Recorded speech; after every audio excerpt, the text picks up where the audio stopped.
Porque quando se questiona, alguns teólogos, principalmente desta linha chamada arminiana, eu preciso colocar desta maneira, eu já disse aos irmãos que aqui nós não temos essa bandeira calvinista ou arminianista, mas nós precisamos colocar desta forma, porque é assim que a teologia compreende, é assim que as pessoas aí do outro lado, que está acompanhando no YouTube, em algum lugar, compreende essas doutrinas calvinista e arminiana. Então eu coloco para que eles possam compreender o que é que eu estou querendo falar. Então quando esse grupo, principalmente é chamado de arminiano, alguns teólogos são questionados sobre a predestinação e a eleição. Eles vêm dizer que se Deus predestinou alguns para serem condenados e predestinou outros para serem salvos, então Deus é um Deus mau, é um Deus injusto, é um Deus arbitrário que age sem que o homem tenha a opção de escolher, que faz do jeito que ele quer, é um Deus incoerente porque parece que se contradiz, é um Deus carrasco e sem misericórdia. E um dos maiores absurdos que eu ouvi foi até um teólogo renomado dizer, chamar de Deus de um Deus esquizofrênico. Por quê? Porque Deus vai cobrar alguém que esta pessoa se converta, sendo que Deus a privou de se converter. E quando esse teólogo diz que Deus é um Deus esquizofrênico, irmãos, eu fui buscar a interpretação mais simples do que é esquizofrenia, para trazer para vocês. Esquizofrenia, meu irmão, de acordo com a psicologia, que isso trata da área psicológica, é uma psicose que causa dissociação das ações e dos pensamentos. Ou seja, a pessoa pensa uma coisa, mas faz outra. A pessoa diz uma coisa, mas age de outra forma. Isso é uma pessoa que tem uma psicose, que é esquizofrênico. É uma pessoa que delira, que tem alucinações. Então nessa noite o meu intuito, querido, claro que Deus não precisa ser defendido, mas o apóstolo Paulo disse que ele foi posto para defender o evangelho de Cristo, e era importante calar a boca daqueles que transtornaram casas inteiras ensinando o que não convém, por torpe ganância, com interesse de vender seus livros e vender o seu nome e elevar para si um nome dentro de um determinado ramo religioso ou de uma determinada linha teológica. Mas o meu intuito essa noite é de nós juntos aqui vermos se realmente Deus é um Deus mau ou injusto, se Deus é um Deus esquizofrênico que diz uma coisa e acaba fazendo outra, por exigir que o homem se converta, mas ao mesmo tempo priva o homem dessa conversão. Nós vamos ver isso na Bíblia hoje. Sim, porque um grupo insiste em dizer que se Deus priva alguém da graça salvadora, sem lhe dar uma chance de escolher, e ainda assim o condena, Deus privou alguém da graça salvadora, predestinou ele para ser condenado, e ainda assim Deus cobra dele conversão. Eles dizem que Deus é injusto e mau. Então nós vamos analisar à luz das Escrituras e vamos ver a atuação de Deus no meio da humanidade, como é que Deus agiu desde Noé até os dias atuais. Vamos ver como é que Deus atua na sua criação, no meio dos homens. E dentro dessa análise que nós vamos fazer, irmãos, nós vamos fazer uma análise olhando por 3 ângulos pelo menos. Claro que a gente podia olhar por muitos outros ângulos, mas obviamente que o tempo não nos permite. Eu gostaria de que nós concluíssemos essa mensagem hoje. Então nós vamos olhar vamos analisar 3 pontos. O primeiro, nós vamos falar sobre matança. Segundo, nós vamos falar sobre imagens de cultura. E terceiro, nós vamos falar sobre a mentira. E nós vamos ver a relação de Deus, a ação de Deus em relação a essas coisas. E depois nós vamos fazer uma conclusão. Então a primeira coisa que eu quero falar é sobre a matança. E quero dizer para os irmãos com toda a convicção, irmão, que Deus não tem prazer na morte do ímpio e Deus proíbe matar. A igreja concorda com isso, amém? Ezequiel 33:11, abra a sua Bíblia. Diz-lhes, é Deus mandando Ezequiel falar, o profeta: vivo eu, diz o Senhor Deus, que não tenho prazer na morte do ímpio, mas em que o ímpio se converta do seu caminho e viva. Convertei-vos vós dos vossos maus caminhos, pois por que razão morrereis, ó casa de Israel? Então esse texto está dizendo o quê? Que Deus não tem prazer na morte do ímpio. Êxodo capítulo 20, versículo 13, tem um versículo que é só 2 palavras, está escrito: não matarás. Esse é o 6º mandamento da lei de Moisés. Então nós vimos pelo menos 2 passagens bíblicas, e poderíamos ler muitas outras, mas como eu disse, nós temos que procurar ser mais sucinto, mais objetivo, tanto para a igreja compreender melhor, como para que nós possamos concluir a mensagem de uma forma mais objetiva e clara. Então nós vimos duas textos da Bíblia dizendo o quê? Que Deus não tem prazer na morte do ímpio, amém? Quem são os ímpios? As pessoas que vivem no pecado. Depois nós vimos Deus dando uma ordem ao povo, na sua lei, a lei que ele deu a Moisés, né? Uma lei moral, não cerimonial, mas uma lei moral, onde Deus diz: não matarás.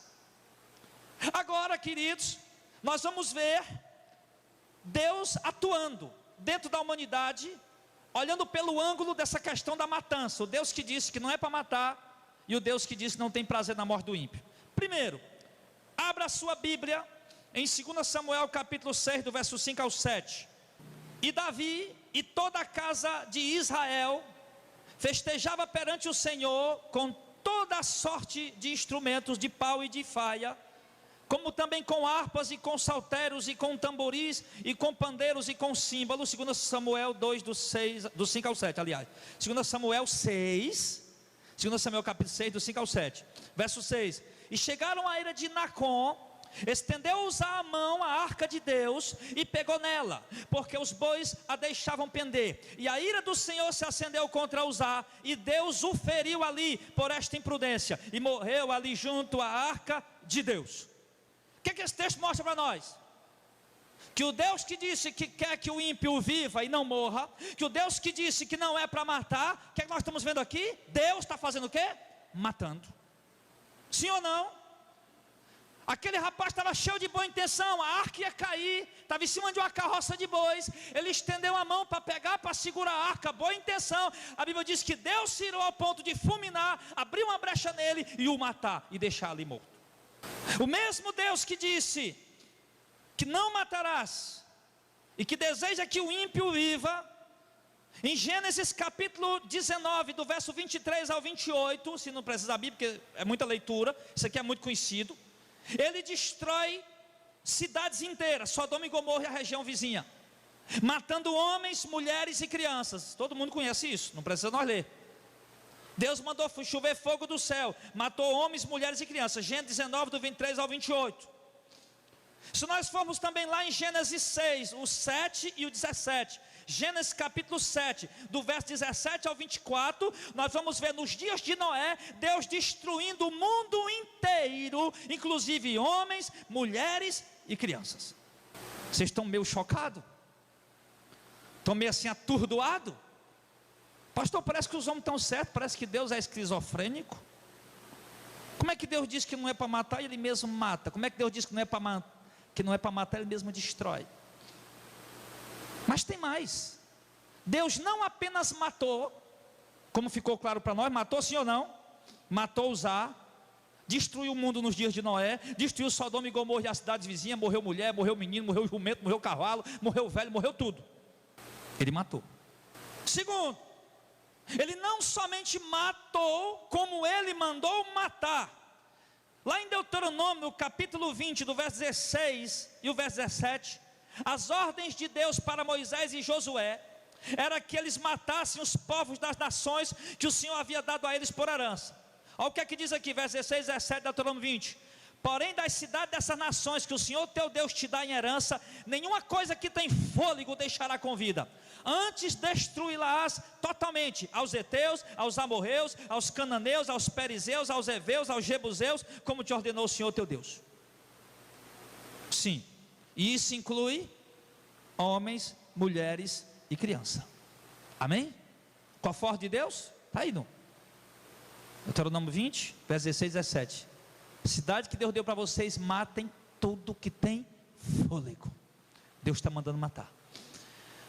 Se nós formos olhar, irmãos, em Números 33, do 51 ao 56, Josué 6, 2, 21, 27, Josué 8, verso 1 e 2, e Josué 10, do 40 ao 43, quando Moisés morreu, que Josué assumiu a liderança do povo de Israel, o avanço de Israel com o povo de Deus, para tomar posse da terra que Deus tinha lhe dado por herança, foi um avanço sangrento, um avanço de destruição. Eles abateram essas 7 nações, matando homens, mulheres e crianças.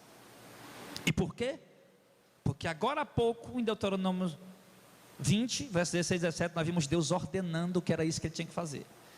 Josué estava nada mais nada menos que Diácono Auricelli, pastor Zezinho, que cumprindo a ordem de Deus. Tudo que tem fôlego, matem. E uma das passagens mais chocantes é o que Deus fala para Saul por intermédio de Samuel. Abra 1 Samuel, por gentileza, versículo 15. Essa aqui você tem que ler.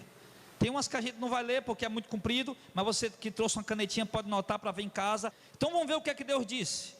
1 Samuel 15, do 1 ao 3. Samuel disse a Saul: eu sou aquele que o Senhor enviou para ungí-lo como rei de Israel, o povo dele. Por isso escute agora a mensagem do Senhor. Estou lendo na NVI, Nova Versão Internacional. Assim diz o Senhor dos Exércitos: castigarei os amalequitas pelo que fizeram a Israel, atacando-os quando saíram do Egito. Agora vão, ataquem os amalequitas e consagrem ao Senhor para a destruição tudo que lhe pertence. Não poupem, matem homens, mulheres, crianças e recém-nascidos, bois, ovelhas, camelos e jumentos. Está escrito aí assim mais ou menos, a NVI, está escrito assim: vão e matem. Deus, quem está falando isso? É Deus, irmão. Talvez por isso nossos amigos, que se intitulam arminianos, nesse ramo aí da teologia, talvez por isso eles dizem que Deus é esquizofrênico. Por quê, pastor? Porque Deus, agora há pouco nós vimos Deus proibindo de matar, Deus ordenando não matar, e Deus dizendo que não tem prazer na morte do ímpio. Agora Deus está matando tudo que é nação ímpia. Vocês estão entendendo isso, irmão? Amém? Deus disse: não matarás. Deus disse: eu não tenho prazer na morte do ímpio. Aí nós vimos aqui o que? Deus matando e Deus mandando matar ímpios, nação inteira de ímpios. E segundo a ordem de Samuel para Saul, no versículo 3, é que ele tinha que matar homens, mulheres, crianças. E era holocausto, era genocídio. Eram homens matando crianças recém-nascidas por ordem de Deus. É o que a Bíblia está dizendo. Você tem dificuldade de entender isso? Eu acho que o texto é muito claro. Mas nós não vamos explicar nada agora. Quem tem o Espírito de Deus vai entendendo. Quem não tem vai dizer cada vez mais que Deus... Talvez agora esses teólogos estão dizendo que Deus é esquizofrênico com essas passagens bíblicas, se eles não conhecem, e eu sei que eles conhecem, eles vão chegar à conclusão, o diagnóstico deles, já que eles são tão sabidos, vão dizer que de fato diagnosticaram que Deus realmente é esquizofrênico. Talvez eles agora tenham que dizer isso. Porque estão dizendo que se Deus predestinar alguém para ir para o inferno, depois cobra do cara para ele se converter, então Deus é esquizofrênico. Então mesmo Deus que fez isso, disse que não era para matar e ele matou. Disse que não era para matar e ordenou matar. E aí como é que fica, meu irmão? Quem és tu que a Deus questiona? Não, mas vamos deixar o melhor para o final. Vamos para frente. Vamos ver no segundo ponto, mais um pouquinho da atuação aparentemente contraditória de Deus no meio da humanidade. Vamos ver. Deus proíbe fazer mais de escultura. Lá em Êxodo 20, verso 4. Está assim, ó: não farás para ti imagem de escultura, nem semelhança alguma do que há em cima no céu, nem embaixo na terra, nem nas águas debaixo da terra. Este é o segundo mandamento da lei de Moisés. Deus diz que não faça imagem. Agora observe uma coisa, irmão. Observe uma coisa, que a proibição aqui não era apenas na questão de adorar a imagem, porque no verso seguinte ele diz que não é para adorar. Ele diz que não é para se prostrar diante dela. Mas antes de dizer que não é para adorar, que não é para se prostrar, primeiro ele disse o quê? Que não é para fazer imagem nem do que está na terra, nem no céu, nem nas águas debaixo da terra. Antes de dizer que não era para adorar, primeiro ele disse que não era para fazer. Então para Deus, ele não quer, nem quer que adore e nem quer que faça. Sim ou não?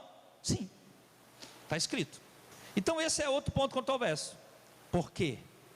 Porque o mesmo Deus que proibiu e amaldiçoou os que fazem imagem de escultura, como está lá em Salmo 115, verso 8, ele diz: tornem-se semelhante a elas os que os fazem, os que nela confiam. Deus amaldiçoou. Vai se tornar semelhante, amaldiçoado, quem faz imagem e quem adora elas. Então o Deus que disse isso, que mandou fazer que falou essas coisas, Ele mesmo mandou fazer imagens. Lá em Números, capítulo 21, verso 8, disse o Senhor a Moisés: faz-te uma serpente ardente, e põe-na sobre uma haste, e será que viverá tudo o que tem sido picado que olhar para ela. Deus disse: Moisés, faz uma serpente de bronze, coloca no lugar alto, e todo mundo que olhar para ela, que for picado da serpente que eu enviei para castigar o povo, vai ficar curado. Moisés podia dizer: mas peraí, Senhor, só acabou de dizer que não era para fazer mais escultura. Moisés não falou isso, baixou a cabeça e disse: sim, Senhor.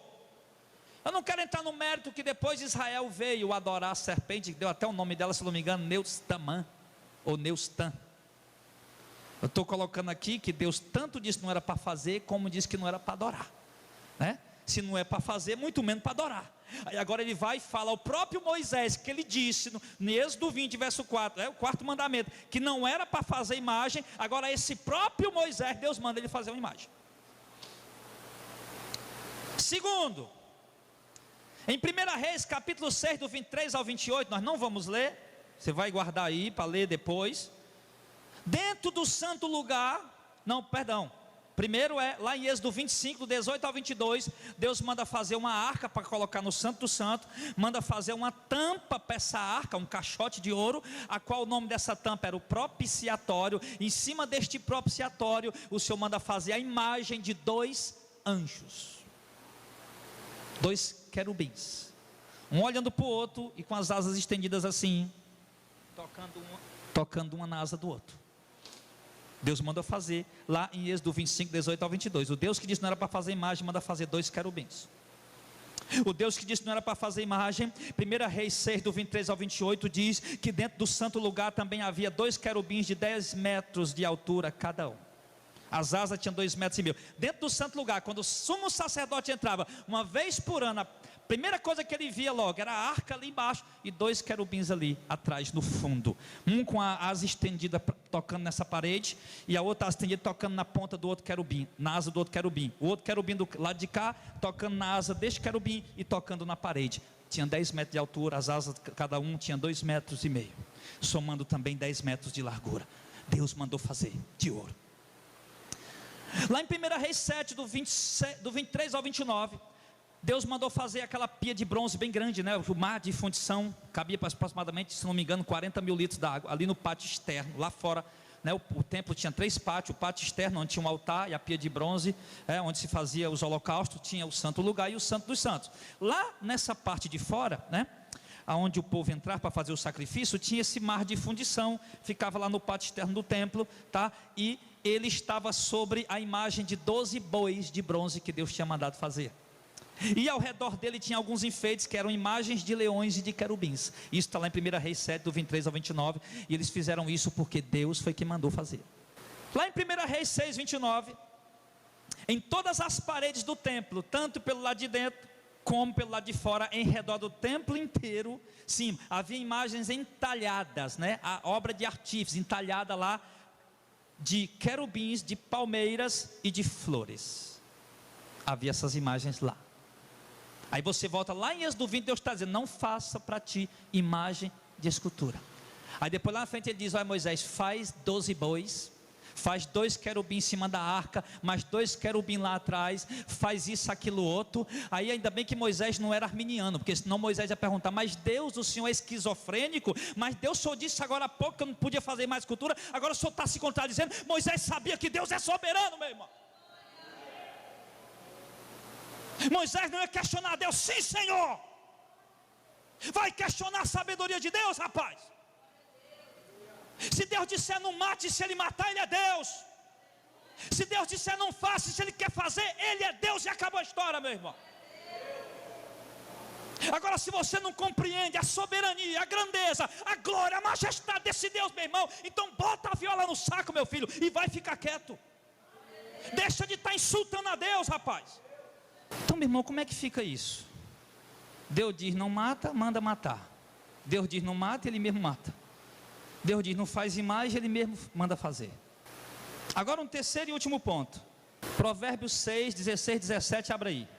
Essas 6 coisas aborrece o Senhor, e a 7ª a sua alma abomina: olhos altivos, língua mentirosa, e mãos que derramam sangue inocente. Pronto, aí. Língua mentirosa. Mentira aborrece a Deus, sim ou não? Provérbios 12, 22. Os lábios mentirosos são abomináveis ao Senhor, mas os que agem fielmente são o seu deleite. Aí se nós formos lá para Colossenses 3 e 9, nós vamos ver Paulo dizendo para os irmãos, não mintam mais uns para os outros.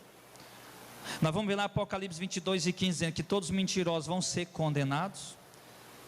Se nós for abrir em Números 23, 19, Deus não é homem para que minta, nem filho de homem para que se arrependa. Porventura diria ele não faria, ou falaria e não cumpriria. Então, claro, Deus não é homem para mentir, nem filho de homem para se arrepender. Aí lá em Hebreus 6 e 18, a Bíblia diz que é impossível que Deus minta, e obviamente é impossível que Deus minta. Amém? Até aí. Agora, o que acontece? A Bíblia também diz que o diabo é o pai da mentira, sim ou não? João 8. Deus detesta a mentira, Deus odeia a mentira, Deus diz que não é para mentir, não é para mentir uns para os outros. A Bíblia diz que Deus odeia a mentira, e obviamente Deus nunca vai mentir. Mas o mesmo Deus cuja santa e inerrante palavra fala isso, tem 2 pontos na Bíblia interessantes nós observar. Abra lá em 1 Reis 22, 19 ao 23. É o profeta, né? Então disse ele: ouve pois a palavra do Senhor. Viu o Senhor assentado sobre o seu trono, e todo o exército do céu que estava junto a ele, a sua mão direita e a sua mão esquerda. E disse o Senhor: quem induzirá Acabe a que suba e caia em Ramote-Gileade? Um dizia de uma maneira, outro dizia de outra maneira. Então saiu um espírito, se apresentou diante do Senhor e disse: eu induzirei. E o Senhor disse: como? Eu sairei e serei um espírito de mentira na boca de todos os seus profetas. E disse o Senhor: não vá. Foi isso que ele disse?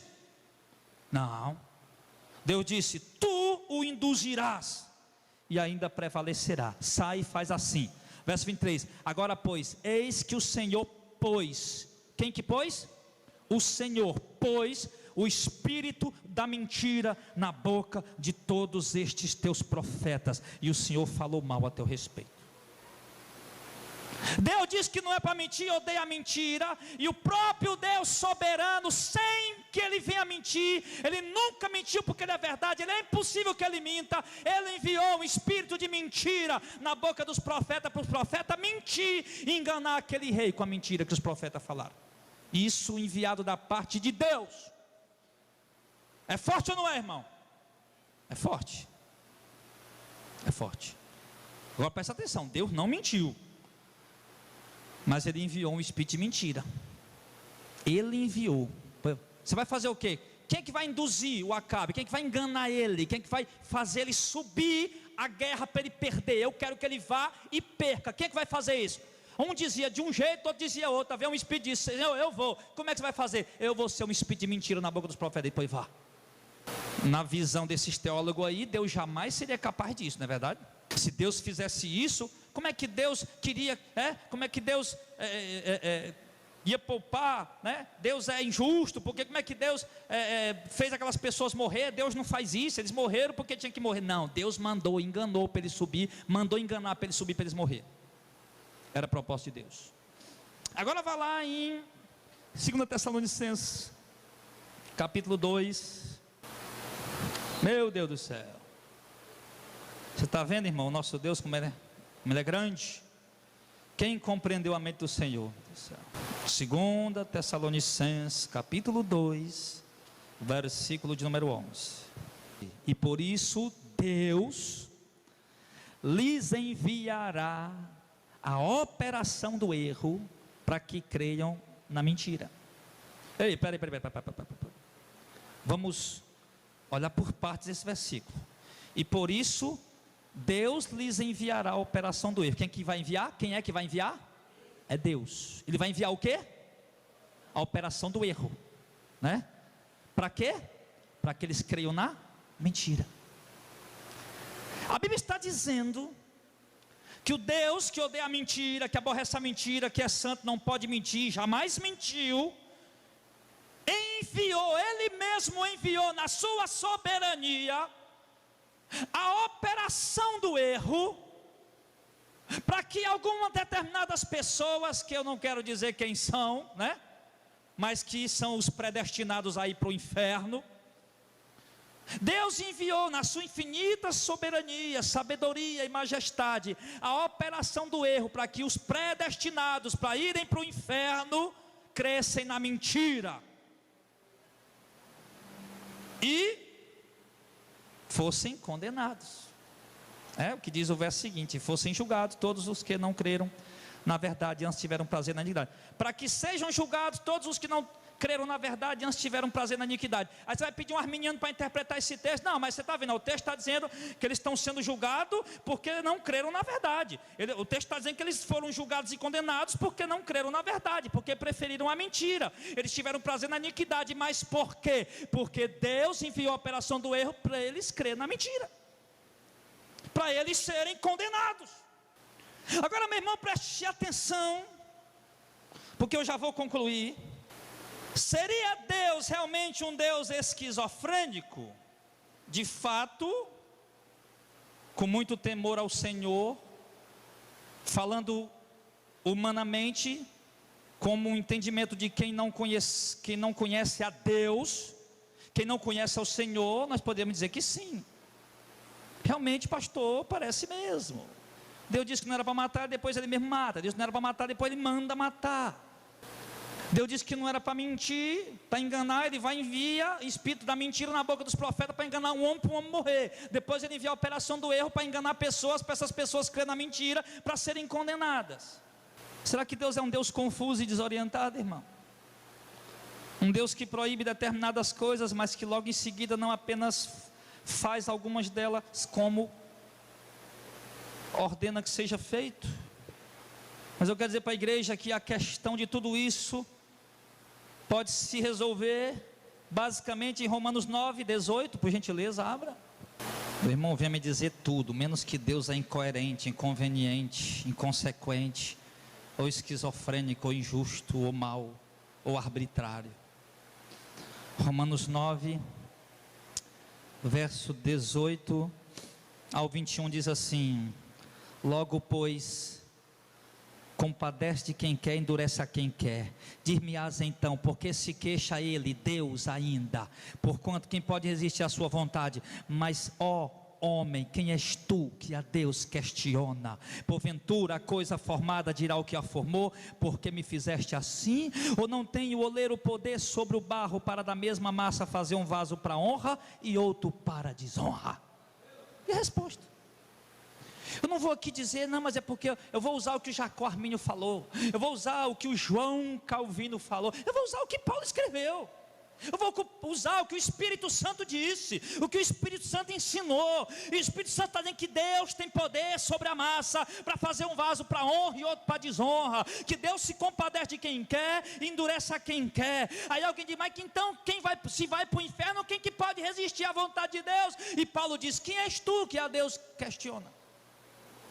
Então a minha proposta para esses teólogos é o seguinte, meu querido: quem és tu que a Deus questiona? Tu vem dizer que Deus é esquizofrênico, que uma hora ele diz uma coisa e age de outra maneira. Está aqui a Bíblia mostrando. Ele disse não mata, matou, depois mandou matar.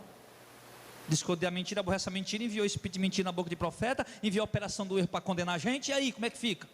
O próprio Nabucodonosor, essa aqui você tem que ler, um rei ímpio, pagão, abra lá, Daniel 4:34, ficou doido, comendo capim no mato, igual um jumento, um cavalo.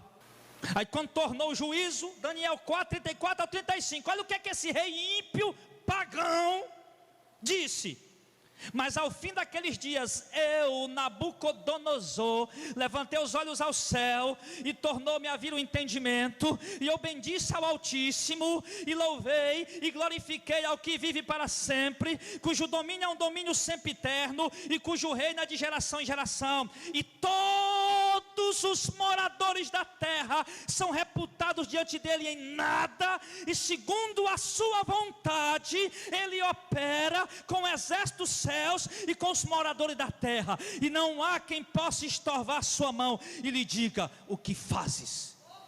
Eita, Deus maravilhoso, meu Deus. Irmão, um rei pagão, um rei ímpio, ele diz meu Deus do céu, ele disse, ó, verso 35, todos os moradores da terra são reputados diante de Deus em que, irmão? Nada. Calvinista, arminiano, wesleyano, predestinacionista, missão de fé, Assembleia de Deus, presbiteriana, ninguém é reputado coisa alguma diante dele. Nada. Nós não somos nada. Ele age como ele quer, com o exército dos céus, anjos, arcanjos, querubins, serafins, e com os habitantes da terra ele age como quer, ele faz como quer, e não há ninguém nessa terra que possa chegar dentro dele e perguntar: por que fazes isso? Ninguém. Aí vem um engravatadinho, bonitinho, cheirosinho, que fez teologia, PhD, doutorado, para dizer que Deus é esquizofrênico, meu irmão, para dizer que Deus é um Deus incoerente, inconsequente, injusto, perverso, arbitrário. Se Deus fosse tudo isso que ele disse, ele ainda era Deus, e nós ainda não podíamos dizer nada. Se um rei pagão foi capaz de reconhecer a soberania de Deus, por que então que esses teólogos, esses crentes da autoridade têm dificuldade para isso? Um rei pagão que é o de joelho reconheceu: agora eu sei, ele age como ele quer com os exércitos do céu, com os habitantes da terra. Ninguém pode chegar para ele e dizer: por que o senhor faz isso? Por que vocês, grupo que se intitula aí arminiano, por que você tem dificuldade de entender isso? Sabe, irmão, isso tu é de chaco cheio desse negócio, arminiano, calvinista. Eu tenho que dizer esse nome para o povo entender, só para eles entenderem. Como nós podemos observar, Deus destruiu nações inteiras. E para quê? Para dar posse ao seu povo escolhido. Deus escolheu um homem, porque Deus não escolhe grupos, ele escolhe individualmente. Ele escolheu um homem, e deste homem ele fez uma grande nação. E dentro daquela nação tinha os que criam e tinha os que não criam. Isso ficou manifesto nos 40 anos de caminhada no meio do deserto. Incrédulos morreram no caminho, os que creram foram até o fim e entraram na terra prometida. E esse povo escolhido, eleito, Deus levou eles a uma promessa que eles tinham, e simplesmente destruiu aquelas nações que estavam lá, para dar a terra ao povo dele. Isso parece ser injusto? Os camaradas estão dizendo que Deus é injusto. Deus pegou, Josué destruiu 7 nações, que estava lá todo mundo quieto, na sua casinha, morando, trabalhando, satisfeito. Josué foi lá, Deus mandou: Josué, essa terra é de vocês. Não, senhor, já mora Cananeu, Eveu, Jebuseu, Eteu, Gigazeu. Não, essa terra é de vocês, matem todo mundo aí, habita aí, eu estou dando para vocês. Estava todo mundo quieto. E Deus fez isso, Deus simplesmente os destruiu. Deus literalmente tomou aquelas terras à força, na base da morte e do sangue, entregou na mão do seu povo. Morreram homens de guerra, mas também morreram velhos, mulheres, crianças. No dilúvio morreu gente, morreu criança, morreu velho, morreu idoso. Devia ter morrido só os homens ímpios. Ou será que no dia de Noé não tinha criança, era todo mundo grande? Escapou só Noé e a família, morreu o resto todo. Lá em Sodoma e Gomorra, quando Deus destruiu aquela cidade, escapou só Ló e as 2 filhas. Será que naquela cidade não tinha criança? Não, tinha. Mas Deus destruiu tudo. E eu lhe pergunto: por isso Deus é injusto? Por isso Deus é um Deus mau? Agora se vem dizer que Deus é um Deus carrasco, esquizofrênico, eu quero dizer que de maneira alguma Deus é isso. Sabe o que é que Deus é?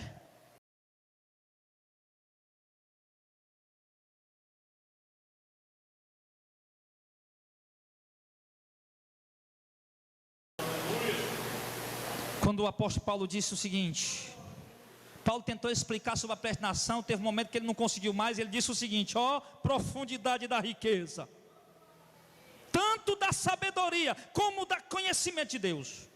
Quão insondáveis são os teus juízos, quão inescrutáveis são os teus caminhos, porque quem compreendeu a mente do Senhor? Quem foi seu conselheiro? Paulo estava lá tentando explicar: olha, Israel era o povo eleito, mas agora por causa do evangelho eles são inimigos, mas por causa da eleição eles são amigos, eles são amados. Aí depois Paulo vai falar: mas nem todo Israel que está em Israel é israelita, apenas os filhos da promessa, da descendência. A promessa foi feita a Jesus. Aí Paulo viu: o negócio está complicado. Paulo: rapaz, o negócio está embaraçado, está complicado, sabe, eu vou ficar por aqui, eu vou parar aqui, e a melhor coisa que eu tenho que dizer é profundidade da riqueza, tanto da sabedoria e do conhecimento de Deus. Ninguém pode conhecer a mente do Senhor, é inescrutável, é insondável, é impenetrável os caminhos de Deus. Deus disse: não mata, depois ele vai, mata usar. Deus diz: não mata, depois vai, ó Josué, Moisés, mata todo mundo. Ou Saul vai lá, mata homem, mulher, criança, menino de peito, mata tudo, velho, mata tudo, boi, jumenta, cavalo, mata. Depois ele diz: eu odeio a mentira, é impossível que Deus minta. E realmente ele nunca mentiu, mas ele enviou o espírito de mentira na boca dos profetas, mesmo odiando a mentira. Os profetas mentir para Saul, para Acabe subir e morrer. Depois ele mesmo envia a operação do erro para que as pessoas sejam enganadas e sejam condenadas.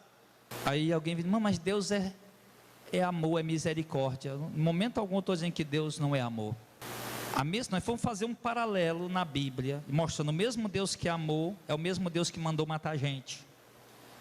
O mesmo Deus que amou é o mesmo Deus que matou o coitado do Uzá, só porque estender a mão para segurar a harpa. Qual era a maldade que tinha no coração daquele coitado? Ele queria só ajudar. O Deus que diz que é amor, Ele atua na sua criação com soberania, e Ele de fato é amor. E por que Ele é amor? Porque dentre todos os pecadores condenados ao inferno, para mostrar, como Ele diz, o seu amor, a sua misericórdia, Ele selecionou uns vasozinhos que não presta para nada, depravado, perdido como qualquer outro, e selecionou: esse aqui eu vou salvar. E para que Ele diz? Para mostrar a sua misericórdia, para mostrar a sua graça, o seu amor.